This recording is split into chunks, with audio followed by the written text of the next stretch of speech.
Une fois qu'on est compagnon, ben, c'est un départ, hein, en fait, on continue. Et à partir de là, je pense que ce qu'on a reçu, on va le transmettre déjà, parce que, ben, étant compagnon, on est obligatoirement maître de cour. Mais moi, je suis un convaincu de la transmission. Ma motivation, c'est les jeunes. Ça, quelque part, ça a toujours été ça. Surtout, on forme. C'est-à-dire que moi, mon entreprise, sa réputation, ça a été la formation aussi. Parce que, mine de rien, j'ai fabriqué ici, localement, ma propre concurrence, quoi. La transmission d'être humain à être humain, c'est une fonction qui nous vient du fond des temps, du fond des âges. Et ça ne s'arrêtera pas.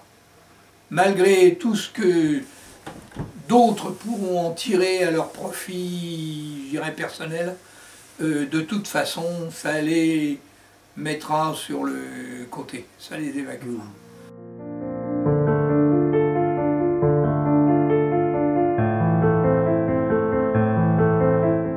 La transmission, il faut la voir un peu sous tous ses aspects, que ce soit, il n'y a pas que de la technique dans la transmission, il y a aussi les écrits, il faut lire beaucoup, il faut se cultiver. La transmission, c'est aussi ça, c'est aussi travailler soi-même.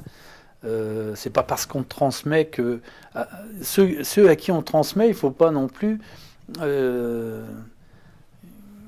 qu'ils pensent qu'une fois qu'on leur a transmis quelque chose, c'est bon. Non, non, non. Le travail, c'est de transmettre, mais de façon à ce que ces gens-là compilent encore, augmentent aussi leurs connaissances, de façon à les transmettre à nouveau, etc. L'idée, c'est à la fois de transmettre des choses valables, tout un ensemble, soit d'idées, soit de techniques, de façon à, effectivement, ne pas perdre la main par rapport à tout ça.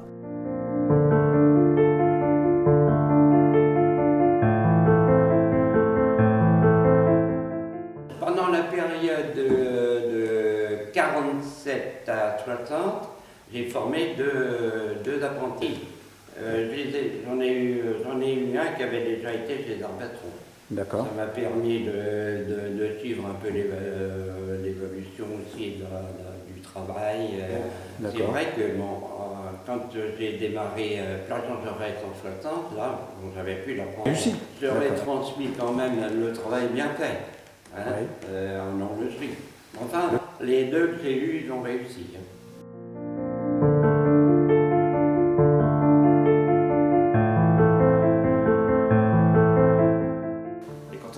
Ça, on a déjà gagné pas mal, quoi. Et elle y arrive, c'est bien. Ça fait combien de temps? 4 ans qu'on travaille dans ça? Ouais. Ah, il y a le partage déjà. Ouais, le partage. Le partage d'écouter l'expérience d'Antoine, les conseils, tous les conseils d'Antoine, que ce soit au niveau des gestes, au niveau des outils, tout ce qu'Antoine, quand j'arrive généralement, c'est un petit tour d'horizon sur les ce que j'ai fait qu'Antoine a réalisé, voilà. Ouais. Et puis à chaque fois c'est magnifique. Ah ouais, c'est vrai que c'est bien. Voilà, puis on sent qu'il y a une vie.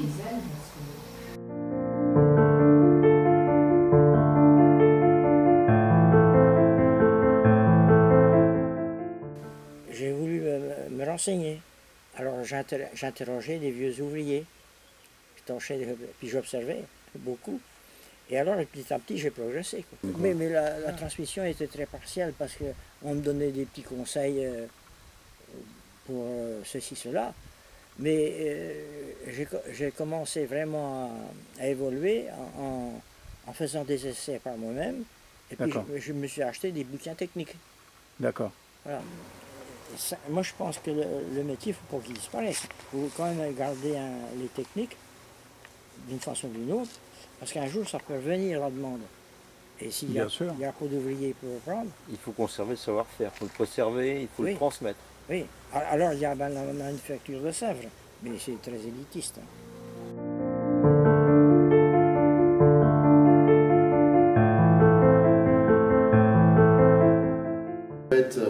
Le compagnonnage a été pour moi évidemment éducateur.